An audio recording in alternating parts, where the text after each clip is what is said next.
disposições de cada um, tá vendo? Ele ajuda, mas segundo a disposição ou a predisposição orgânica que você já tem, ou o médio que você já é, por origem, por nascimento, que você recebe essa faculdade no berço. O primeiro homem que foi criado no universo já era médio, já tinha essa faculdade, ok? Se bem cada um traga em si o germe das qualidades para se tornar médio, tais qualidades existem em graus muito diferentes, por isso que eu coloquei aqui bem em vermelho. E o seu desenvolvimento, a sua educação, depende de causas que a ninguém é dado conseguir que se verifique à vontade ou sem controle. É algo realmente que nós aprendemos, trabalhamos, educamos, mas não mandamos, né? Ok? Porque ela é uma faculdade que não é do corpo. Ela é orgânica, mas ela não está ligada ao corpo físico. Não é porque ela é tão importante. A gente vê, você vê espíritos com a mente. Você só vê espírito com os olhos, então todo mundo pode ver os antigos fenômenos de efeito físico chamados materialização. Peixotinho e Chico e tantos outros fizeram esse trabalho. Tem algumas casas hoje que ainda fazem, mas é muito raro esse trabalho. Porque é uma faculdade do espírito e do perispírito. Por isso que é tão fácil se comunicar com o mundo espiritual, não é?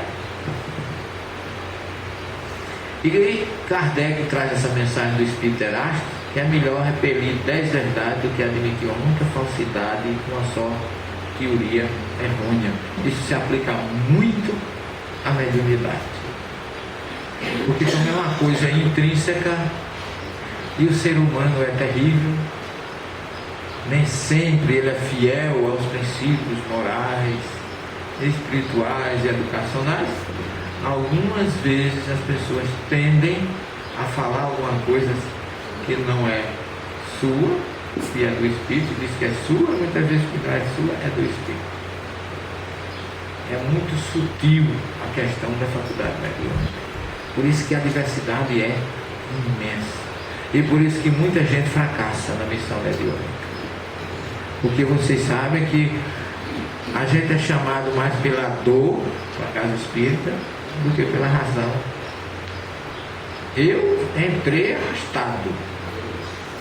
Eu entrei, como diz a história, no bom português nordestino, teve 4 pés na casa espírita. E se não fosse a mediunidade, eu ainda hoje não estaria aqui.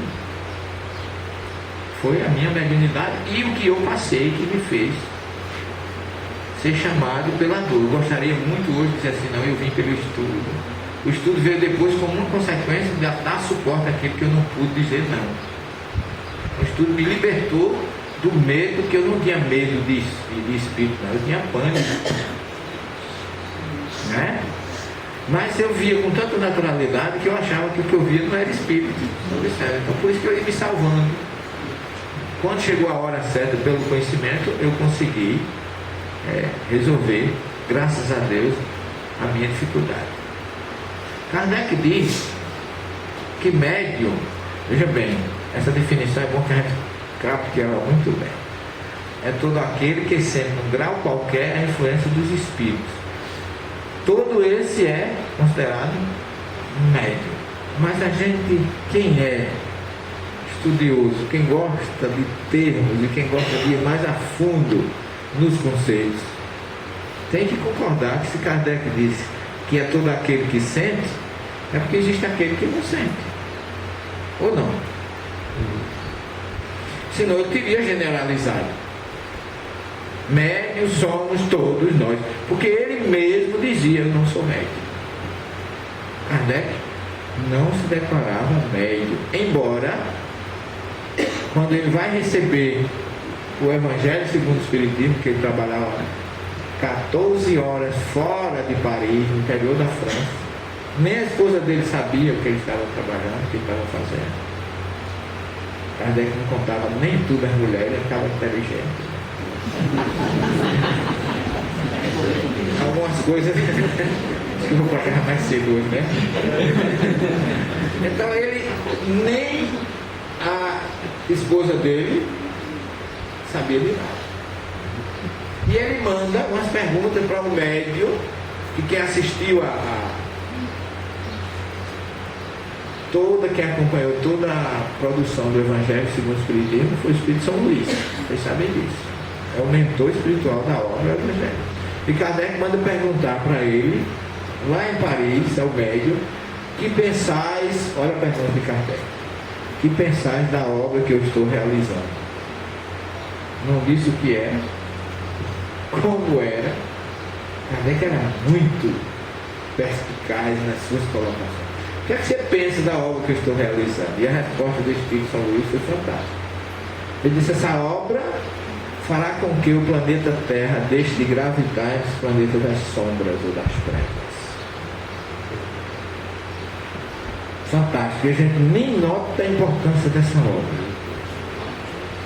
Aí Kardec, como estava no meio da Inquisição, pergunta: que pensará o clero? Heresias virão, mas segue em frente. Nós estamos contigo. Muitas vezes você não sabe se é você ou o Espírito da verdade que está atuando por você. E ainda dizia que não era médico. Tão grande era a sintonia entre o Espírito da verdade e ele. Mas ele diz que médium, ele acrescenta que na verdade só se qualifica como médium aquele que a faculdade mediúnica se mostra bem caracterizada e se traduz por efeitos patentes. Então ele considera médium só aqueles que têm a mediunidade ostensiva. O que vê, que ouve, que escuta, que escreve, para ele é médium. Ele não classificou aí a mediunidade intuitiva, que essa vem que você não imagina. Meu sogro, fundador da casa que eu hoje dirijo, ele era médium, ele não recebia espírito, não via, não ouvia, mas a intuição dele era tão grande que ele era capaz de ver muitas vezes gente chegar no céu e ele intuitivamente, ele sem conhecer de onde a pessoa vinha, ele descrevia a casa, ele descrevia o que era que tinha junto à casa. Quer dizer, ele tinha uma intuição espiritual fantástica, porque não era médium vidente, mas ele conseguia, pela intuição, captar tudo isso. E ele dizia: eu não sou médium, não sinto, não vejo, não escuto, faço. Mas é o ouvido mental, não? Não sei. Mediunidade. A gente não pode. A gente não pode. É por isso que eu digo, é uma faculdade que a gente não pode normatizar nem matematizar. Tem muitas, como dizia meu sogro, muitas filigranas que você não domina. Por isso que Kardec não se dizia médium. E ele recebeu tanto auxílio, como diz o Espírito São Luís, que era o Espírito da Verdade, ele não sabia quando era ele, nem o Espírito da Verdade.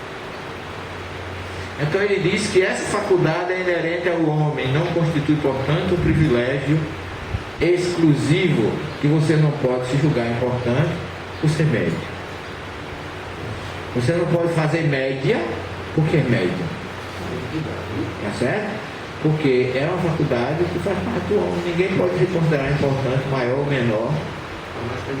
E aí, exatamente, esse é, infelizmente, o grande fracasso da maioria.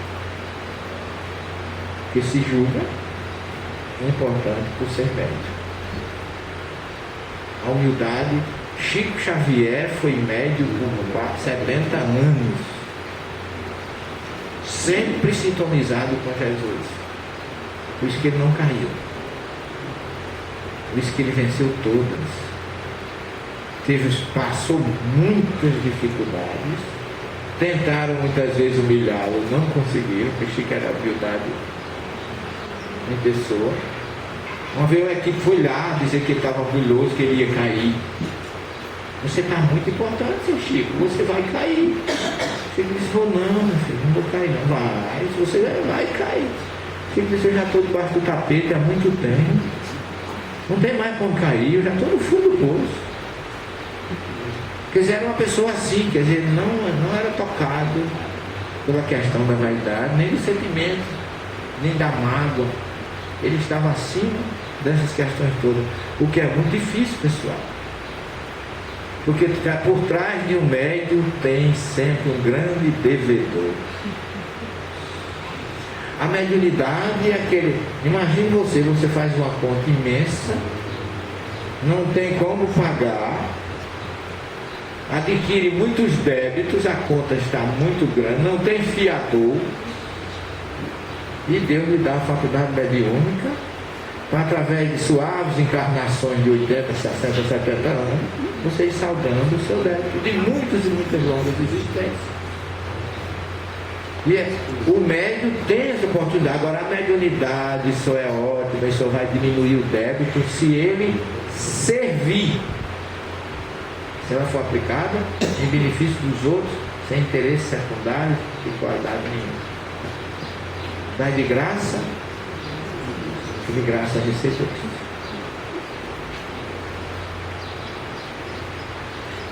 Quando é que inicia a faculdade mediúnica? A gente já nasce com ela, mas ela explode um dia. Não é? A resposta é a seguinte: os sinais físicos nada têm de infalíveis. Não existe uma regra, não existe um momento. Ela se manifesta nas crianças, nos velhos, em homens e mulheres, quaisquer que seja o temperamento, o estado de saúde, o grau de desenvolvimento intelectual e moral. Um companheiro lá de Belo Horizonte me contou uma história interessante. Ele disse de um juiz com 65 anos, fica viúvo. Ele amava muito a esposa, 7 pessoas que vivia, o juiz vive ligado lá nas suas questões de tribunais, e ele, por uma questão profissional, ele tem que ser realmente meio separado das pessoas para poder até legislar com neutralidade. Vocês sabem disso. E ele só vivia para a esposa, para a família e alguns a poucos amigos. E a mulher de repente vai embora, ele ficou perdido. Um amigo convida ele para ir numa casa espírita. Diz: quem sabe se você ir na casa do amigo, você não recebe uma notícia da minha filha? Ela vai vir? Não estou dizendo que ela vai vir, porque muita gente acha que vai lá e quando chegar, a mamãe, o papai, o vovô, o titi está esperando. Boa noite, meu filho, chegou, estou aqui para dar uma notícia. Não é bem assim, não sabe que não é assim. E o amigo disse assim: poderá até ser que você receba uma informação. Ele foi, nunca tinha ouvido falar de mediunidade, não sabia nem o que era, vivia sempre na sua profissão, lá do seu lado, outra religião. E ele vai, quando ele chega no centro, ele senta lá, junto de um amigo, e ficou de olho na porta. Ele disse: qualquer coisa eu fujo. Porque geralmente a gente vai assim, né? É o olho fechado ou outro aberto.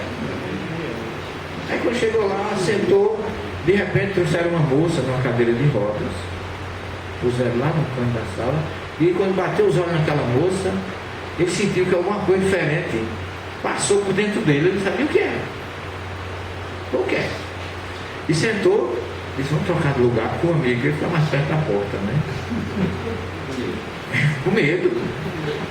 E aí o amigo apresentou ele ao presidente da casa. Depois vem a palestra, o cara foi falar do evangelho, ele achou bonito, porque ele achava que na casa espírita não se falava do evangelho. E quando ele estava faltando uns 15 minutos para terminar a palestra, ele ouviu uma voz assim: quando terminar a explanação, você peça licença ao dirigente da casa para botar a mão na cabeça daquela moça que está naquela cadeira de rodas. Ele olhou assim e disse: não é comigo, não pode ser comigo, né? Mas aí quando ele disse que não era, que achou que não era com ele, a voz disse: não, é com você mesmo. Você vai pedir licença ao homem. Ele disse: eu vou embora. Se você for embora, você não vai dormir a noite toda, porque eu vou ficar repetindo isso o resto da noite. Você vai botar a mão na cabeça. Aí ele ficou, entrou, ele quis entrar em pânico, segurou na mão do amigo assim e disse assim: eu quero ir embora. Isso foi que eu não estou me sentindo bem. Aí a voz disse: nem tem. Repara como a mediunidade é. Por isso que não tem hora, não tem data, não tem sexo, não tem cor, não tem nada. É a hora que você é chamado. E ele ficou ali gelado, aí começou a rezar Pai Nosso, que está no céu, fez um Pai Nosso muito compenetrado. E a voz disse, tudo bem. Então terminou, aí ele disse comigo, eu posso falar com o presidente? A voz disse assim, quando você terminar, e você botar a mão na cabeça dela, depois você vai embora e eu não vou mais falar com você. Aí ele disse, bem, eu me livrar disso. Aí chegou lá, falou com o presidente da casa, eu posso botar a mão na cabeça daquela moça? A moça paralítica que vinha ali já fazia muito tempo, que tinha entrado numa paralisia, que ficou numa cadeira de rodas, uma moça jovem, 15, 16 anos. Ele disse que se levanta, chega lá, botou a mão em cima da cabeça da moça e sentiu uma quentura imensa saindo da mão dele. Aquela coisa que ele tentou controlar a mão, mas a mão tremia um pouco, ele segurou ali e o amigo junto, disse o que? Ela disse, não, eu estou aqui só, me ajuda. E fez aquela. Quando terminou, aí a moça disse assim, mamãe, eu estou sentindo minhas pernas dormentes. Ela não sentia nada porque estava paralítica. Aí ficou todo mundo, o que será? Aí ele saiu, foi antes de chegar no portão. Aí a voz disse, volte, diga à mãe daquela moça que você na próxima semana você vai voltar e vai botar de novo a mão na cabeça dela. Aí ele disse, mas você não disse que era só hoje é a primeira vez. Só hoje a primeira vez, mas depois você vai voltar outras vezes. E você vai dormir bem, não se preocupe não. E mais na frente você vai ter a resposta que você quer. Temos notícias para você. Eles da minha mulher, não interessa. Temos notícias para você. E para não ser prolixo, na semana seguinte ele veio, botou a mão, ele botou mais uma terceira vez, e a moça voltou a caminhar. E ele se descobriu, depois de 65 anos, como juiz médico de cura. E passou a trabalhar naquela casa, e continua ainda hoje, e recebeu notícia da mulher. E a gente com essa história, a gente vê que na hora que Deus escolhe, não tem bom. Isso foi com Saulo de Tarso. Vamos olhar na história da humanidade. Isso foi com Buda. Foi com Mahatma Gandhi. Todos foram grandes médios da humanidade, trazidos por Deus para servir. Simplesmente para servir. E todos deram a vida pelas suas causas. Todos. Porque cumpriram o seu papel. Chamados por quê? Não foi pelo presidente, não foi por uma lei, não foi por nada, pela faculdade médica. Então, por isso que não há idade. Maria, com 14 anos, recebe uma voz dizendo que queria ser a mãe de Jesus. Eu, com 5 anos, 6 anos, já via minha avó. Eu não tenho idade. Se tem alguém aqui que já passou dos 30, dos 40, dos 50 e nunca viu nem sentiu nada, não diga nunca que não vai sentir amanhã ou depois.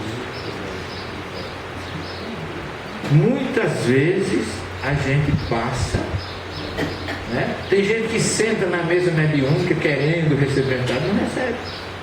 É aquela famosa história da mãe e do filho que passaram 12 anos os dois, um de frente para o outro, numa mesa mediúnica, nenhum recebia a entidade. Eles já estavam querendo desistir. Depois de 12 anos o filho morre num acidente de carro. E a mãe continuou participando da reunião mediúnica. 2 anos depois, o filho chega na reunião, incorpora na mãe e diz, minha mãe, finalmente conseguimos.